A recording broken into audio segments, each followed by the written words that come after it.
everyone, it's Barbara C. Phillips, founder of Nurse Practitioner Business Owner, and I am back with another business question of the week. And this week we're hearing from a nurse practitioner that's getting started in her practice, and she wants to hire somebody but is finding it a bit of a stretch. Here's what she has to say.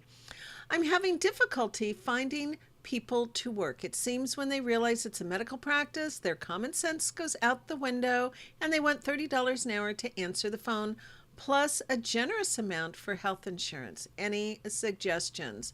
And so, yes, I do. But let me start out with saying I don't know where this particular nurse practitioner is. And of course, as we know, salaries, costs, things like that will vary from region to region in the country. And if she's in some place like Seattle, San Francisco, or New York, then it's going to cost a little bit more money than if she were somewhere in the middle of the country. So we need to keep that into consideration when we start talking about salaries or even costs for that matter. Nevertheless, $30 an hour just for someone to answer the phone, I think is a bit steep.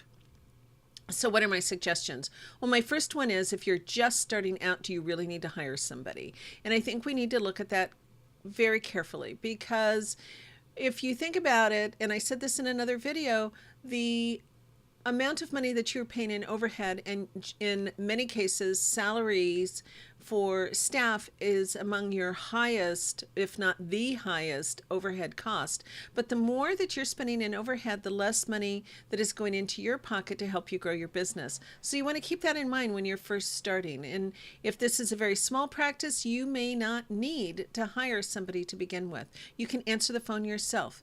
And if you're not available, you're with a patient, then you can let it go to voicemail. It's not unheard of. Lots of practices do this. So think about that. And then depending on your phone system, we can now get phone trees on our voicemail that will help route our calls into different sections if you want to go that rate.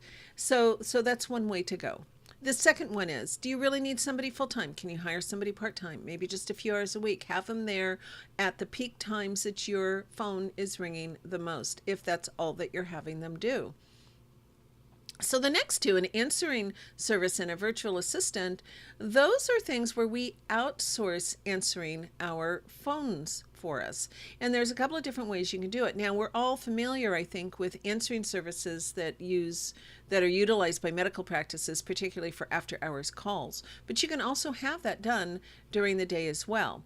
Now, there's also services that you can utilize that will, not necessarily for medical practices, but will answer the phones for you. So in that particular situation, you may have to do a little bit of training of that particular phone service on how you want your phones answered. You also, in either situation, need to make sure that you have your HIPAA policies and procedures in place, that they do as well, and that you get a business associates agreement. Now, what about a virtual assistant? What is a virtual assistant? Well, a virtual assistant is somebody who works virtually. They're working from their home or perhaps a call center, and they're working for you, or actually they're an independent contractor for you to do whatever it is that you need done.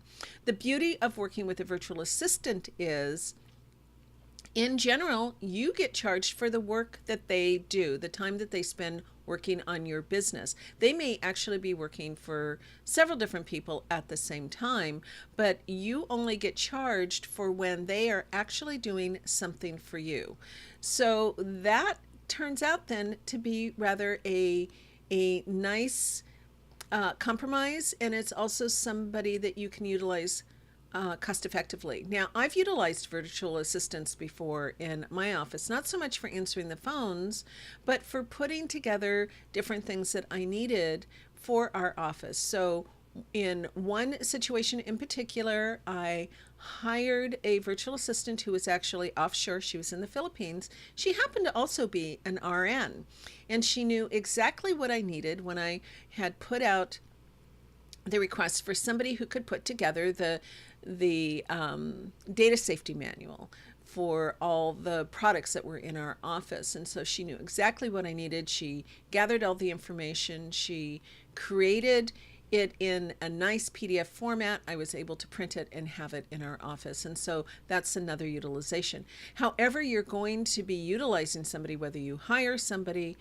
especially if you hire somebody, you want to make sure that they're doing more than just answering your phone, because you would have them sitting there and maybe doing nothing and you're paying them. So you want to really look at that. You need to have very clear job descriptions, whether you outsource this or you have somebody in your office. You need to have clear policies and procedures, especially about how you want your phone answered, what kinds of things you need to be disturbed for, those kinds of things, and make sure that you have your policies and procedures for HIPAA in place as well. So hopefully that helps, and I'm just delighted that you have been here today and watched our video. If you have questions for us, you can certainly submit them over at bit.ly/NPQuest. That is our Google form where we collect questions. You can also send us an email at npbohelp@gmail.com. And as always, I like to recommend that people go ahead and take a look at our blog. We've been publishing this for over 10 years,